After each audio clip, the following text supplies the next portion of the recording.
I did this before for Exfabula in the past, and now I'm back. And being up here on stage is pretty amazing, inspiring. My story is related to my brother, Tony, and my son, Humberto Barraza.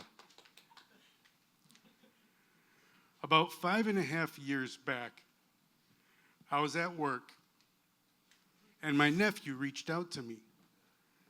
And he said, "My dad's sick. I don't think he's going to make it." He had called me previously. My brother had called me and said, "I was sick. I'm going to go to sleep." And then I didn't hear from him afterwards. So then my nephew called me crying. And I was like, "Wait, are you serious?" He had necrotizing pancreatitis. His pancreas was dying.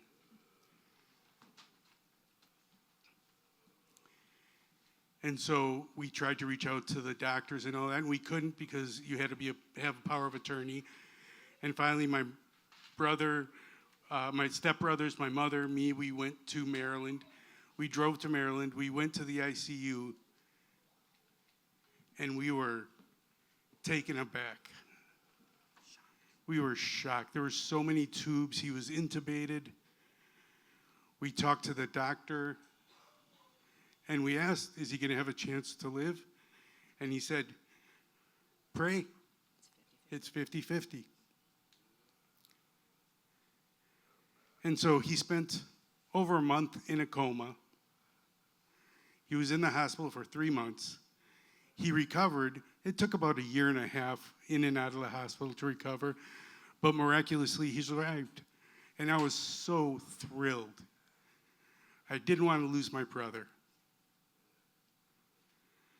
So a few years back, actually that was 5.5 years back, so 3 years after that happened, my son, I was at work, and a police officer called me. And at first, I thought, my son likes to party. He's probably out there causing trouble.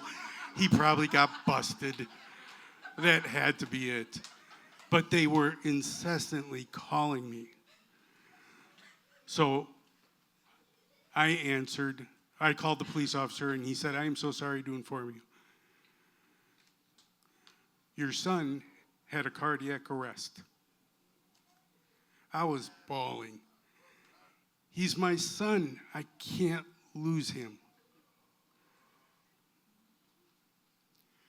They gave me the address. He was in the hospital. I got in the car. I got there as quick as I could. And I saw my son in the same state, intubated. I was a wreck. Why did this happen to me? My brother first, and now my son.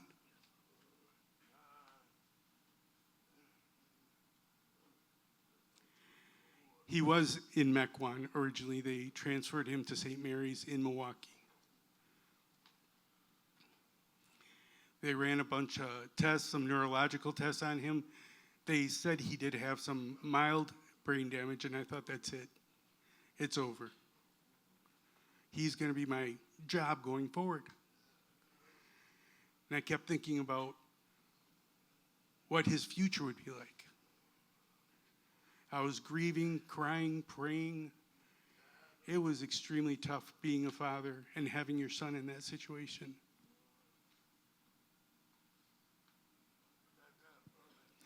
He woke up after 5 days. And just like my brother, his first sign was, "I love you." They paralleled each other so much. He got better.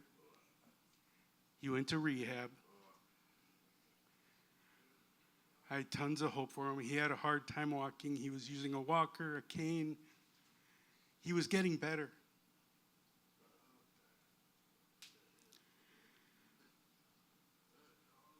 I found out about everything that happened when he was at the university. My son started signing, and then he decided to go to UWM. His left side was difficult. He didn't use his left side that much, But now being in the program, he's back to using both hands and signing fluently. And I am so fortunate to have both of them survive. That was such a huge impact on my life. My brother's younger than me. I'm older. My son, he's 22 when he had the heart attack, 23 now. And I'm just blessed to have them both here with me today. There's Humberto. Stand up. And Tony. Stand up, Tony.